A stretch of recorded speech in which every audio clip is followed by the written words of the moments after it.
No, shed hunting is not searching for your lawnmower's new home. It's hunting for the antlers that deer and elk shed. Maybe you've seen cool antler decor in mountain town restaurants and Airbnbs. Well, a lot goes into finding the antlers and creating that artwork, which explains their often hefty price tags. KRDO 13's Julia Donovan met up with the shed hunters and artists at Peak Antlers in Woodland Park to learn more about this fascinating hobby for this week's High Country Adventures.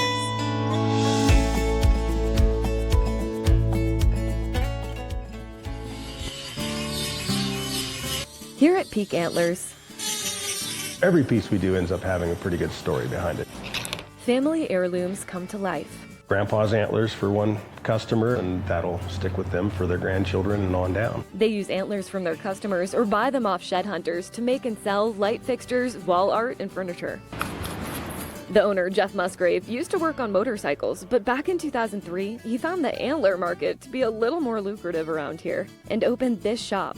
We love showing off our sheds. Later hiring Joel Vashek, Something shed hunters like. who spends his days off hiking dozens of miles searching for his next piece of treasure. We don't want attention, and then we do when we want to show you antlers. Treasure that he says has become harder to find in recent years. Since the popularity, it has gotten more competitive with the internet and social media.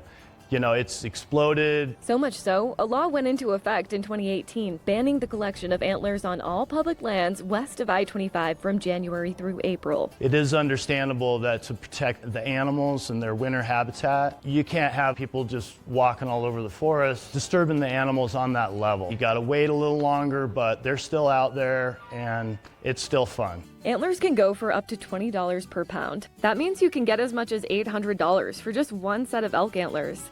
But unlike Pirate's Booty, there's no X marks the spot. Off the beaten path. Although Joel does suggest using a mapping system so you don't get lost or end up on private property. If you do find a spot, you might want to keep your mouth shut. I was surprised Joel would even suggest people go hunting. I thought you were going to say don't. Well. But he's a generous man. Give a high five. He wants other people to enjoy the experience too. And he knows you probably won't find his spots anyway. If you spend, years looking for antlers and you finally, find one, find a good spot, then yeah, you want to keep that to yourself. While shed hunting can be a little ruthless, and it's costly to create this artwork, I'm told it brings a whole lot of meaning to something that otherwise might just decompose in the woods. Recognize just what nature is and how cool it is, and that we want to preserve it and keep it going. Reporting in Woodland Park, Julia Donovan, KRDO 13. Julia is such a great reporter. Well, Jeff says some of those pieces take up to 3 weeks to create. You can learn more about his shop, Peak Antlers, on KRDO.com.